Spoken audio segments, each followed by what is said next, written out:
Tudo é História. A partir de agora, nosso encontro semanal com a coluna Tudo é História com o historiador, meu querido Lula Couto. Boa noite, Lula. Boa noite, meu querido Marcelo Araújo. Um prazer estar contigo e com os nossos ouvintes. A alegria é toda nossa de termos nosso amigo querido Lula Couto com a gente sempre nesse espaço aqui no Movimento Cultural, para falar de um tema, rapaz, hoje que deixa a gente tão orgulhoso. Nós, pernambucanos, tem gente que abre a boca, eu sou um desses assim, viu, Lula? Tem sala de aula. Vocês sabiam que nós fomos um país por 75 dias? Eita! Meu querido Lula Couto, Confederação do Equador completa 200 anos na terça-feira que vem, né? Dia 2. Por quê? Porque a Confederação do Equador, ela ocorreu em 1824. 2 anos após a nossa independência, que foi em 1822. Sim. E é um marco importante. Isso prova que havia outros projetos de independência. Quer dizer, você tem a independência do Brasil, né, que é inaugurada no 7 de setembro, né, que não foi algo pacífico, viu, Marcelo? Muita gente pensa que a nossa independência foi um gesto emblemático de Dom Pedro nas margens do Ipiranga, né, gritando independência ou morte, e num passe de mágica nós ficamos independentes. Mas não, Portugal só veio reconhecer a independência 3 anos depois, em 1825, fizeram um acordo político. Mas houve guerras antes, soldados morreram, houve guerras no Nordeste, houve guerra numa região que antes pertencia ao Brasil, chamada de Cisplatina, houve guerra no Pará, quer dizer, não foi uma independência pacífica. Porém, havia outros projetos de independência que não venceram em 22. A nossa independência de 22, o feriado de 7 de setembro, ela foi marcada pela consagração da monarquia como forma de governo. Nós fomos praticamente, né, com exceção de alguns anos no México, nós fomos um país que consagramos a monarquia como forma de governo e ficamos até 1889. E isso fez muita diferença. Só que havia aqui no Brasil ideais republicanos. E o Frei Caneca era um deles, era uma liderança importante no cenário político pernambucano e brasileiro.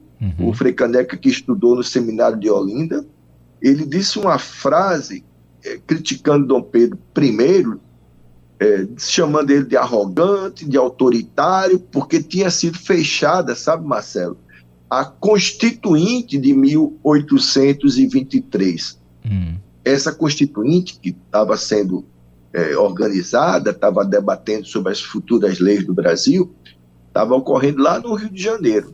Mas ela gerou muita polêmica, muito atrito, e o atrito principal foi exatamente com Dom Pedro, porque ela via no Brasil a importância de uma monarquia mais constitucional, onde o rei tivesse que respeitar as leis, as normas, e não tivesse nenhum outro poder a mais do que esse.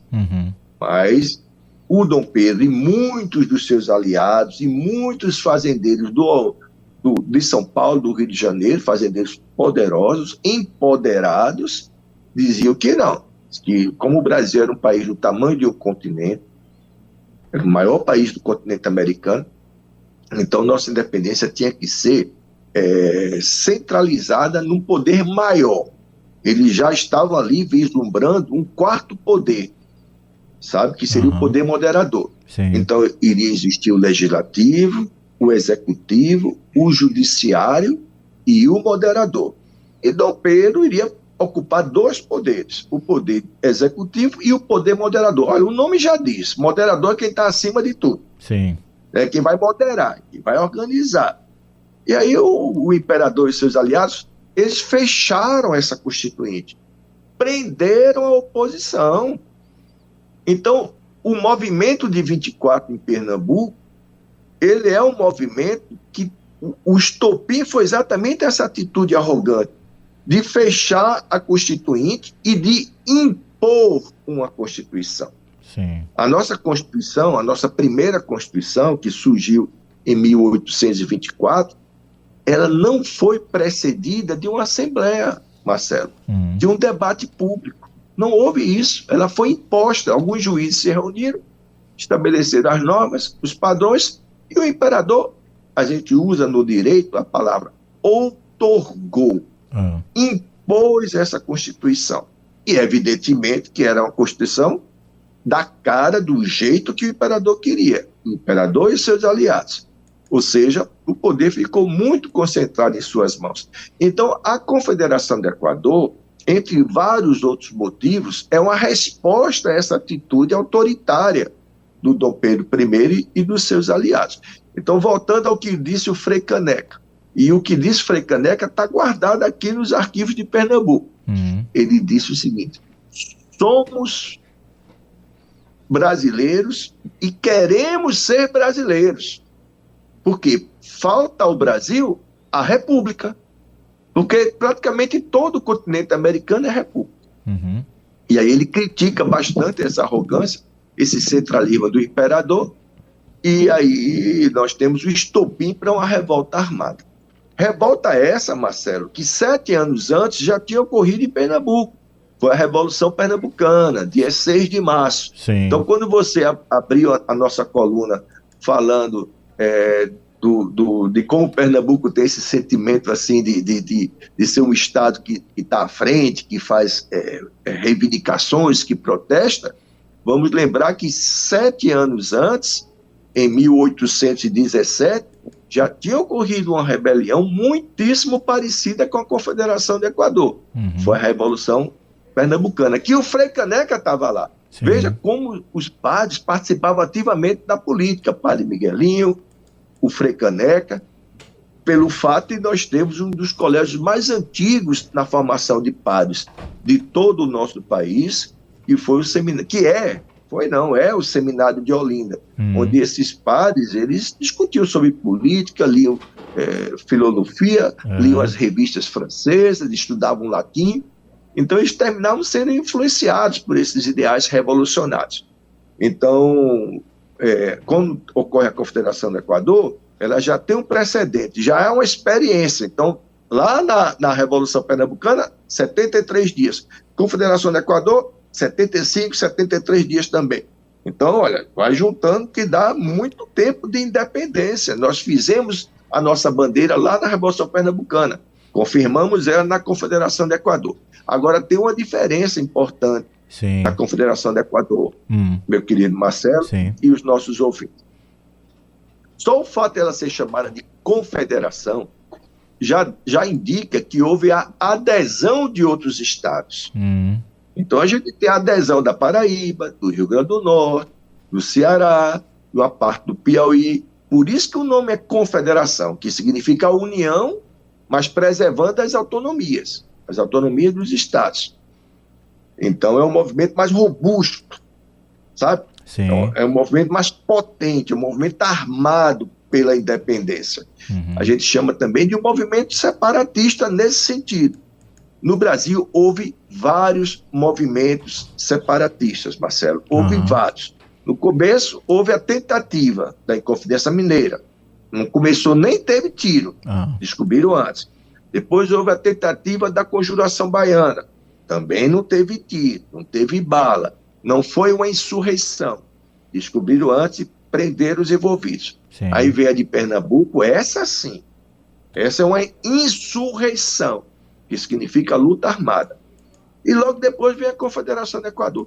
Eu acho que a Confederação do Equador ela tem algo de bastante especial nesse sentido que a gente fala de congregar outros estados do Nordeste. Deixa eu te fazer uma pergunta. Marcelo. A sua narrativa está espetacular, mas é só uma dúvida que eu tenho, é uma confusão que eu faço.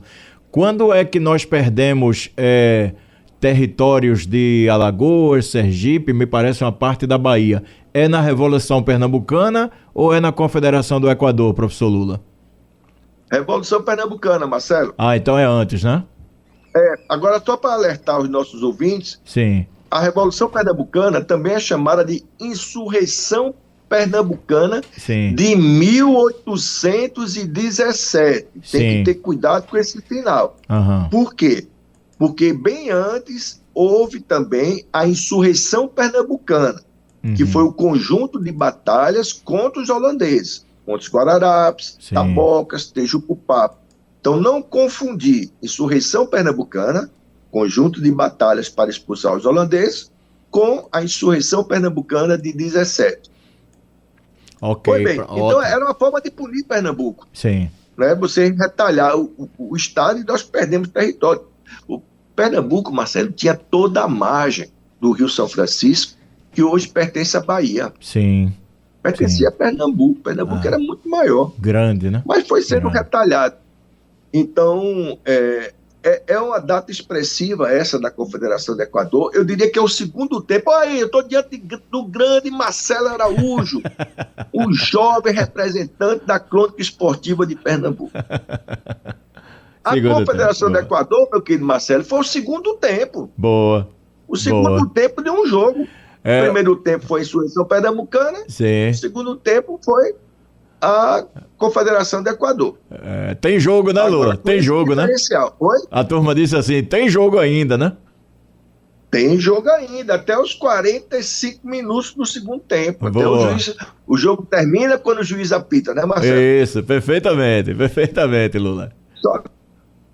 Só que, infelizmente, né? Eu digo infelizmente porque a gente está contando uma história que a gente, de uma certa forma, tem orgulho, né? Por esse movimento de liderança. Mas eu não quero dizer com isso que seria melhor para Pernambuco, porque a gente não sabe. O que não aconteceu na história de Pernambuco, a gente não sabe como é que seria Pernambuco. Não tem como prever. Sim. Mas, infelizmente, as tropas da reação foram mais fortes nos dois movimentos, mais poderosas, cercaram Recife, cercaram Olinda, e os confederados de Pernambuco foram derrotados. O Ceará, se eu não me engano, foi o último estado que se rendeu. E ficou a marca, o símbolo da execução de Frei Caneca, Frei do Amor Divino Caneca, executado no Forte das Cinco Pontas com tiro de arcabuz. Eu já vi muita história sobre isso, dizem até que os soldados que executaram Frei Caneca, eles ficaram assim muito nervosos, porque Frei Caneca era uma importantíssima liderança.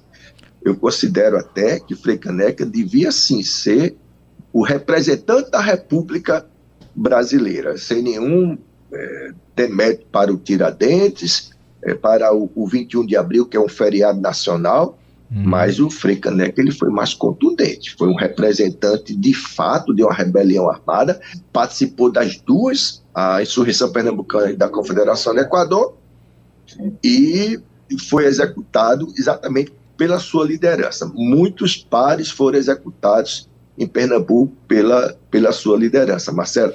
Só ressaltar também um detalhe que eu considero importante. Sim. Quando a gente fala assim da República Pernambucana, da República da Confederação do Equador, vamos lembrar que nós estamos falando de uma região nordeste que foi o berço de uma estrutura agrícola conhecida como plantation. Sim. O sustento, a estrutura dessa base era o trabalho escravo. Então, nessa época, falar em abolir a escravidão era algo que não fazia sentido para a grande maioria dos produtores. Então, houve uma resistência dos confederados por esse tema, ou seja, os confederados não admitiam ainda abolir a escravidão. Eles estavam sensíveis para se debater e para se discutir o fim do tráfico de escravos, que terminou sendo abolida em 31 com a lei Feijó, mas não funcionou essa lei. O Brasil tem essas coisas. O Brasil, às vezes, faz duas leis dizendo a mesma coisa, porque uma não funciona e a outra funciona. E aí, depois, 19 anos depois, veio a lei Eusébio de Queiroz. Essa sim, essa funcionou e o tráfico internacional de escravos foi abolido. O Brasil teve muita polêmica no Brasil, Marcelo, com esse tema da escravidão. Então, quando a gente fala de uma rebelião, a gente fala com certo orgulho de uns ideais libertários de Pernambuco, a gente também não pode perder o senso crítico, que essa liberdade era a partir da visão do homem branco que ocupa a terra e que utiliza escravos. Sim. E poucas pessoas tiveram, vamos dizer assim, acesso para poder divulgar essa ideia abolicionista. Mas só para fechar, Marcelo, eu também tenho que dizer que entre os abolicionistas a gente não pode esquecer do pernambucano Joaquim Nabuco, que mais tarde vai ser uma das lideranças do processo abolicionista. Ou seja, Marcelo, Pernambuco sempre foi líder em tudo, em tudo. Pernambuco é um estado que tem realmente motivos para fazer parte consistente na história nacional. Poxa, muito bom. Professor Lula, eu tive lendo algo, não lembro onde, e queria que o amigo dissesse se é verdade, se existe ou não esse fato, é que quando o Frei Caneca vai ser, me parece que ele vai ser enforcado... Arcabuzado. Arcabuzado. É com tiro de arcabuz. Se diz fuzilado, mas sim. A arma não era fuzil. É porque se convencionou chamar de fuzilado para toda pessoa que morre diante de um pelotão. Sim. O que eu li é que ele teria, antes, ele seria enforcado, mas ele solicita por se considerar soldado, e aí não sei se ele foi soldado antes. Tem essa história, Lula? Ele que exige levar um tiro mesmo? Eu acho que essa história ela é muito polêmica. Eu não posso confirmar que ela existiu de fato, como você está dizendo. Sim, sim. Também não posso confirmar que ele era soldado. Ele era uma criança pobre, trabalhava inclusive vendendo canecas no Recife Antigo para ajudar a mãe. Daí o nome. Daí o Frei Caneca. Do Amor Divino Caneca. Poxa, super interessante. Não, eu vou pegar essa fonte novamente e a gente volta a conversar mais adiante, por isso que eu lhe pergunto, que a fonte confiável é a sua, viu? É a sua. Não, que é isso. A gente está aqui para debater. Sabe qual é que eu digo da primeira aula que eu dou com meus alunos, Marcelo? Sim, sim. Eu digo o seguinte, que a história sempre será uma disputa de narrativas, uma disputa de versões. Sim. E o que a gente deve fazer é colocar a história cada vez mais plural, para que a gente possa debater sobre a história. Na próxima coluna, Marcelo, a minha sugestão é que a gente possa aí discutir a nossa independência. A independência, ótimo, que vai ser o nosso feriado do 7 de setembro, né, Marcelo? Sim, com então, certeza. Hoje a gente discute a Confederação do Equador, que foi uma tentativa de independência do Nordeste, de grande parte do Nordeste. Na próxima coluna, nós vamos discutir a independência do país todo, do Brasil. Muito bom. Meu querido Lula Couto, que por último trouxe essa informação, que é um detalhezinho, mas é um detalhe que toma uma importância muito grande, que muita gente pergunta o porquê Frei Caneca. E aí o Lula traz o detalhe do porquê que ele traz esse codinome Caneca, Frei Caneca. A mãe vendia canecas, né? As tabernas. O Recife tinha muitas tabernas. O Recife cresceu bastante, principalmente a partir da chegada dos holandeses. Quando o Recife foi fundado, era um povoado, tinha 200 habitantes. O povo aqui gosta de tomar uma, né, Lula? Sempre gostou, né? Gosta de tomar uma, claro. A caninha é um patrimônio pernambucano, né? Verdade. Meu querido Lula Couto, obrigado mais uma vez pela aula. Grande abraço e bom descanso, amigo. Grande abraço, querido Marcelo. Abraço para toda a equipe e para os nossos ouvintes. Até a próxima. Até a próxima. Nosso querido professor Lula Couto, abrilhantando a nossa noite, trazendo seu conhecimento. Hoje falando sobre os 200 anos da Confederação do Equador. Ei, você anotou? Você vai fazer Enem? Você vai fazer SSA 1, 2 ou 3? Você vai fazer algum tipo de concurso? Anote. Aldo tá anotando ali, né? Como diria meu amigo Tata Muniz,